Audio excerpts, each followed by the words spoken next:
नमस्कार मेरे प्यारे साथियों, आप देख रहे हैं जी के जॉब एग्जाम यूट्यूब चैनल। तो चलिए शुरू करते हैं आज के इस सेशन को।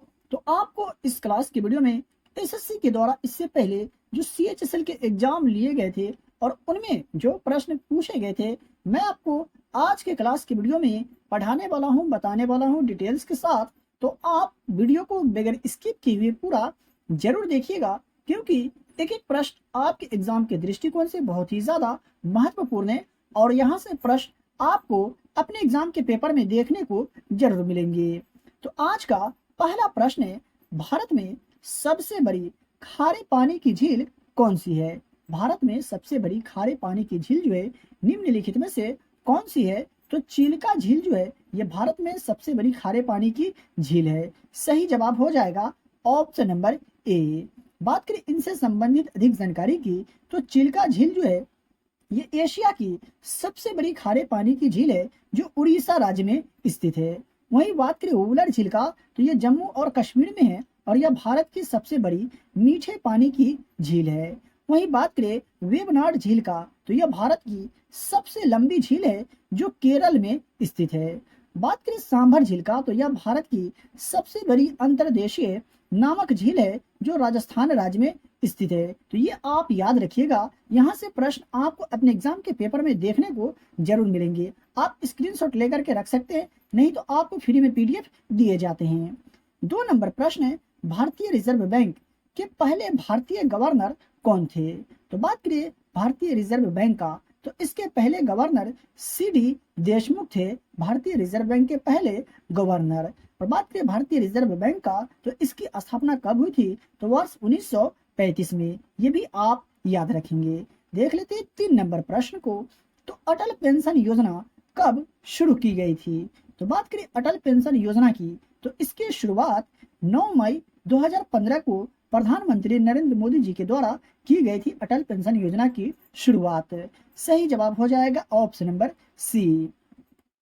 बात करें 4 नंबर प्रश्न का, तो पद्मश्री पुरस्कार से सम्मानित होने वाले पहले एथलीट कौन थे? पद्मश्री पुरस्कार से सम्मानित होने वाले पहले एथलीट निम्नलिखित में से कौन थे? तो मिल्खा सिंह। और इन्हें कब पद्मश्री पुरस्कार से सम्मानित किए गए थे?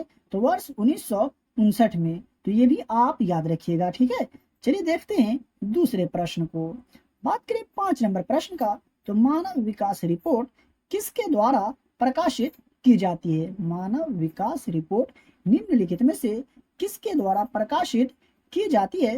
तो संयुक्त राष्ट्र विकास कार्यक्रम के द्वारा मानव विकास रिपोर्ट जारी की जाती है। सही जवाब हो जाएगा ऑप्शन नंबर सी। तो ये आप याद रखिएगा। देख लेते हैं 6 नंबर प्रश्न को, लेकिन उससे पहले आप यहाँ तक आ गए हैं, इसका मतलब आपको आज का क्लास का वीडियो पसंद आ रहा है। तो फिर सोच क्या रहे, वीडियो को लाइक करें और चैनल पर पहली बार विजिट कर रहे हैं तो चैनल को सब्सक्राइब करके बेल आइकन को प्रेस करें और इस वीडियो को कम से कम अपने 2 दोस्तों में शेयर जरूर करें जो लोग एसएससी सीएचएसएल एग्जाम 2024 एग्जाम की तैयारी कर रहे हैं। और यहाँ आपको मोस्ट वीवीआई प्रश्न बताए जाते हैं, पढ़ाए जाते हैं और यहाँ से प्रश्न आप अपने एग्जाम के पेपर में देखने को जरूर मिलेंगे। तो आप हमसे जुड़ के रहें और अपने एग्जाम की तैयारी को बेहतर बना करके अपने एग्जाम में सफलता हासिल करें। 6 नंबर प्रश्न है, संगीत नाटक अकादमी पुरस्कार प्राप्त करने वाले उस्ताद इकबाल अहमद खान डैश घराने से संबंधित है। कहने का मतलब ये हुआ कि संगीत नाटक अकादमी पुरस्कार प्राप्त करने वाले उस्ताद इकबाल अहमद खान का कौन से घराने से संबंध है? तो दिल्ली से, ठीक है। सही जवाब हो जाएगा ऑप्शन नंबर बी, आप याद रखेंगे।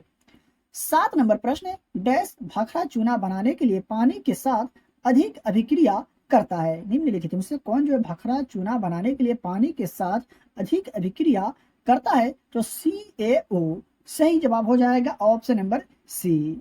8 नंबर प्रश्न है, निम्नलिखित में से कौन वेब ग्राफिक्स के लिए उपयोग किए जाने वाले फाइल फॉर्मेट में से एक है? निम्नलिखित में से कौन? तो .gif जो है ग्राफिक्स के लिए उपयोग किए जाने फाइल फॉर्मेट में से एक है। सही जवाब हो जाएगा, यहाँ पर सही जवाब होगा ऑप्शन नंबर ए। देख लेते हैं 9 नंबर प्रश्न को, तो भारत की केंद्र सरकार ने किस वर्ष राज्य पुनर्गठन आयोग की नियुक्ति की? भारत की केंद्र सरकार ने किस वर्ष राज्य पुनर्गठन आयोग की नियुक्ति की थी? तो किस वर्ष? तो वर्ष 1953 में भारत की केंद्र सरकार ने पुनर्गठन आयोग की नियुक्ति की थी। सही जवाब यहाँ पर होगा ऑप्शन नंबर ए, आप याद रखिएगा। 10 नंबर प्रश्न, भारत में शांति स्वरूप भटनागर पुरस्कार किस क्षेत्र में योगदान के लिए दिया जाता है? कहने का मतलब ये हुआ कि भारत में शांति स्वरूप भटनागर पुरस्कार जो है कौन से क्षेत्र में योगदान के लिए दिया जाता है? तो विज्ञान और प्रौद्योगिकी के क्षेत्र में दिए जाते हैं भारत में शांति स्वरूप भटनागर पुरस्कार। सही जवाब होगा ऑप्शन नंबर सी, आप याद रखिएगा। फिर 11 नंबर प्रश्न का, तो दांदेली वन्य जीव अभयारण्य भारत के किस राज्य में स्थित है? दांदेली वन्य जीव अभयारण्य निम्नलिखित में से कौन से भारतीय राज्य में स्थित है? तो कर्नाटक राज्य में स्थित है। सही जवाब होगा ऑप्शन नंबर डी, आप याद रखिएगा। बात करें 12 नंबर प्रश्न का, तो निम्नलिखित में से कौन सी एक सदिश राशि है? दिए ऑप्शन में से कौन जो एक सदिश राशि है ये आपको बताना है। तो अगर आपने चुना है ऑप्शन नंबर सी तो बिल्कुल सही जवाब है। कोणीय संवेग जो है एक सदिश राशि है। चलिए देखते हैं दूसरे प्रश्न को। 13 नंबर प्रश्न है, उच्च न्यायालय के न्यायाधीश को पद से कौन हटा सकता है? उच्च न्यायालय के जो न्यायाधीश होते हैं उनको पद से कौन हटा सकते हैं निम्नलिखित में से? तो विशेष बहुमत द्वारा पारित संसद के प्रस्ताव से राष्ट्रपति उच्च न्यायालय के न्यायाधीश को उसके पद से हटा सकते हैं। आई होप कि आप समझ गए होंगे। यहाँ पर सही जवाब होगा ऑप्शन नंबर डी। देख लेते हैं 14 नंबर प्रश्न को, तो मानव शरीर में कौन सी ग्रंथि शरीर के तापमान को नियंत्रित करती है? मानव शरीर में कौन सी ग्रंथि है निम्नलिखित में से जो शरीर के तापमान को नियंत्रित करती है? तो हाइपोथैलेमस ग्रंथि जो है मानव शरीर के तापमान को नियंत्रित करती है, ये आप याद रखेंगे। बात करें 15 नंबर प्रश्न का, तो माउंट डायवोलो डैश में है। माउंट डायवोलो जो है निम्नलिखित में से कहाँ है? तो अंडमान और निकोबार द्वीप समूह में माउंट डायवोलो, और इसकी ऊंचाई की अगर बात करें तो 295 मीटर है। ये भी आप याद रखिएगा। देख लेते हैं 16 नंबर प्रश्न को, तो 1815 में भारत के पहले सर्वेयर जनरल के रूप में किसे नियुक्त किया गया था? वर्ष 1815 में भारत के पहले सर्वेयर जनरल के रूप में निम्नलिखित में से किसे नियुक्त किया गया था? तो कॉलिन मैकेंजी को 1815 में भारत के पहले सर्वेयर जनरल के रूप में नियुक्त किया गया था। तो यह आप याद रखिएगा। सही जवाब हो जाएगा ऑप्शन नंबर सी। देख लेते हैं 17 नंबर प्रश्न को, तो कौन सा हार्मोन मस्तिष्क द्वारा स्रावित होता है जो सोने जगाने के चक्र को नियंत्रित करने में सहायता करता है? निम्नलिखित में से वो कौन सा हार्मोन है? तो मेलाटोनिन हार्मोन जो है मस्तिष्क द्वारा स्रावित होता है जो सोने जागने के चक्र को नियंत्रित करने में सहायता करता है। सही जवाब हो जाएगा ऑप्शन नंबर डी। देख लेते हैं 18 नंबर प्रश्न को, तो निम्नलिखित में से कौन सी अर्धपर्णपाती वनों की मुख्य प्रजाति है? तो बात करें अर्धपर्णपाती वनों की, तो निम्नलिखित में से कौन सी है? तो चंदन जो है पर्णपाती वनों की मुख्य प्रजाति है। सही जवाब हो जाएगा ऑप्शन नंबर सी। और 100 से 200 सेमी के बीच वर्षा वाले क्षेत्रों में मौजूद होते हैं, ये भी आप याद रखेंगे। देख लेते हैं 19 नंबर प्रश्न को, तो निम्नलिखित में से कौन भारत के प्रथम गृह मंत्री थे? निम्नलिखित में से कौन जो है जो भारत के प्रथम गृह मंत्री थे? तो सरदार वल्लभ भाई पटेल भारत के प्रथम गृह मंत्री थे। सही जवाब होगा ऑप्शन नंबर ए। बात करें ऑप्शन बी का, तो जवाहरलाल नेहरू स्वतंत्र भारत के प्रथम प्रधानमंत्री थे। ऑप्शन सी का अगर बात करें तो राजेंद्र प्रसाद स्वतंत्र भारत के प्रथम राष्ट्रपति थे, और उन्होंने जुलाई 1947 में राज्य विभाग का कार्यभार संभाला था सरदार वल्लभ भाई पटेल। ये आप याद रखिएगा।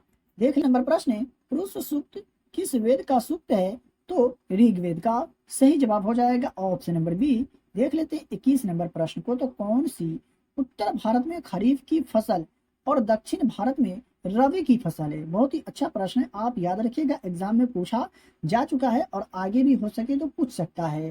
तो कौन सी उत्तर भारत में खरीफ की फसल है और दक्षिण भारत में रबी की फसल है दिए गए ऑप्शन में से? तो तिल जो है उत्तर भारत में खरीफ की फसल है और दक्षिण भारत में रबी फसल है। सही जवाब हो जाएगा ऑप्शन नंबर सी, आप याद रखिएगा।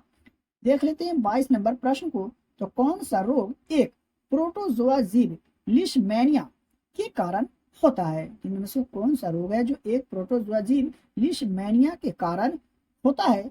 तो कालाजार जो है प्रोटोजोआ जीव लिशमैनिया के कारण होते हैं। सही जवाब होगा ऑप्शन नंबर सी। और यह एक परजीवी प्रोटोजोआ है जो मास्टिगोफोरा या फ्लैगे लाटा वर्ग से संबंधित है। ये आप याद रखिएगा, यहाँ से प्रश्न पूछा जा सकता है। 23 नंबर प्रश्न है, एराविकुलम राष्ट्रीय उद्यान किस राज्य में स्थित है? एराविकुलम राष्ट्रीय उद्यान यानी नेशनल पार्क जो है भारत के कौन से राज्य में स्थित है? तो केरल राज्य में स्थित है। सही जवाब हो जाएगा ऑप्शन नंबर सी। अब चलिए देख लेते हैं कर्नाटक में स्थित राष्ट्रीय उद्यान का नाम। तो बांदीपुर राष्ट्रीय उद्यान ये कर्नाटक राज्य में स्थित है। नागर होल राष्ट्रीय उद्यान, कुदेरमुख राष्ट्रीय उद्यान और अंशी राष्ट्रीय उद्यान, ये सभी राष्ट्रीय उद्यान कहाँ स्थित है? तो कर्नाटक राज्य में। ये आप याद रखिएगा। बात करें असम राज्य का, तो काजीरंगा राष्ट्रीय उद्यान, मानस राष्ट्रीय उद्यान, नामेरी और ओरंग राष्ट्रीय उद्यान, ये सभी जो है असम राज्य में स्थित है। ये आप याद रखेंगे, यहाँ से प्रश्न आपको अपने एग्जाम के देखने को जरूर मिलेंगे। 24 नंबर प्रश्न है, कौन द्वितीय विश्व युद्ध का अनुभवी था जो क्रिकेट से भी जुड़ा था? निम्नलिखित में से कौन? तो वो कौन थे? तो एलन बर्गेस जो था ये द्वितीय विश्व युद्ध का अनुभवी था जो क्रिकेट से भी जुड़ा था। और द्वितीय विश्व युद्ध के दौरान उन्होंने एक टैंक चालक के रूप में कार्य किया था। किसने? एलन बर्गेस ने। ये आप याद रखेंगे। द्वितीय विश्व युद्ध की शुरुआत किस वर्ष हुई थी? अगर आपको मालूम हो तो कमेंट बॉक्स में कमेंट करके जरूर बताइएगा। 25 नंबर प्रश्न है, कौन सा अनुच्छेद कृषि और पशुपालन का संगठन से संबंधित है? निम्न में से कौन सा अनुच्छेद है जो कृषि और पशुपालन का संगठन से संबंधित है? तो अनुच्छेद 48 जो है ये कृषि और पशुपालन का संगठन से संबंधित है। आप याद रखेंगे, अनुच्छेद से संबंधित प्रश्न आपको अपने एग्जाम के पेपर में देखने को जरूर मिलेंगे। 26 नंबर प्रश्न है, रक्त परिसंचरण की खोज किसने की? रक्त परिसंचरण की खोज निम्नलिखित में से किसने की थी? तो विलियम हार्वे ने रक्त परिसंचरण की खोज की थी। सही जवाब यहाँ पर होगा ऑप्शन नंबर डी। आप याद रखिएगा। 27 नंबर प्रश्न की अगर बात करें तो सूफी दरगाह चरार ए शरीफ डैश शहर के पास स्थित है। सूफी दरगाह जो है चरार ए शरीफ निम्नलिखित में से कौन से शहर के पास स्थित है? तो श्रीनगर शहर के पास स्थित है सूफी दरगाह चरार ए शरीफ। सही जवाब होगा ऑप्शन नंबर बी। याद रखेंगे। 28 नंबर प्रश्न की अगर बात करें तो युद्ध में हाथियों का इस्तेमाल करने वाले पहले साम्राज्य का नाम क्या है? युद्ध में हाथियों का इस्तेमाल करने वाले पहले साम्राज्य का नाम क्या है? तो मगध। जी हाँ, मगध साम्राज्य ने हाथियों का इस्तेमाल किए थे युद्ध में। सही जवाब होगा ऑप्शन नंबर सी। आप याद रखिएगा। देख लेते हैं 29 नंबर प्रश्न को। तो किसी वस्तु का जड़त्व उसके डैश द्वारा मापा जाता है, यानी किसी वस्तु का जड़त्व उसके निम्नलिखित में से किसके द्वारा मापा जाता है? तो द्रव्यमान के द्वारा मापा जाता है। राइट आंसर होगा ऑप्शन नंबर डी, यानी किसी वस्तु का जड़त्व जो है उसके द्रव्यमान द्वारा मापा जाता है।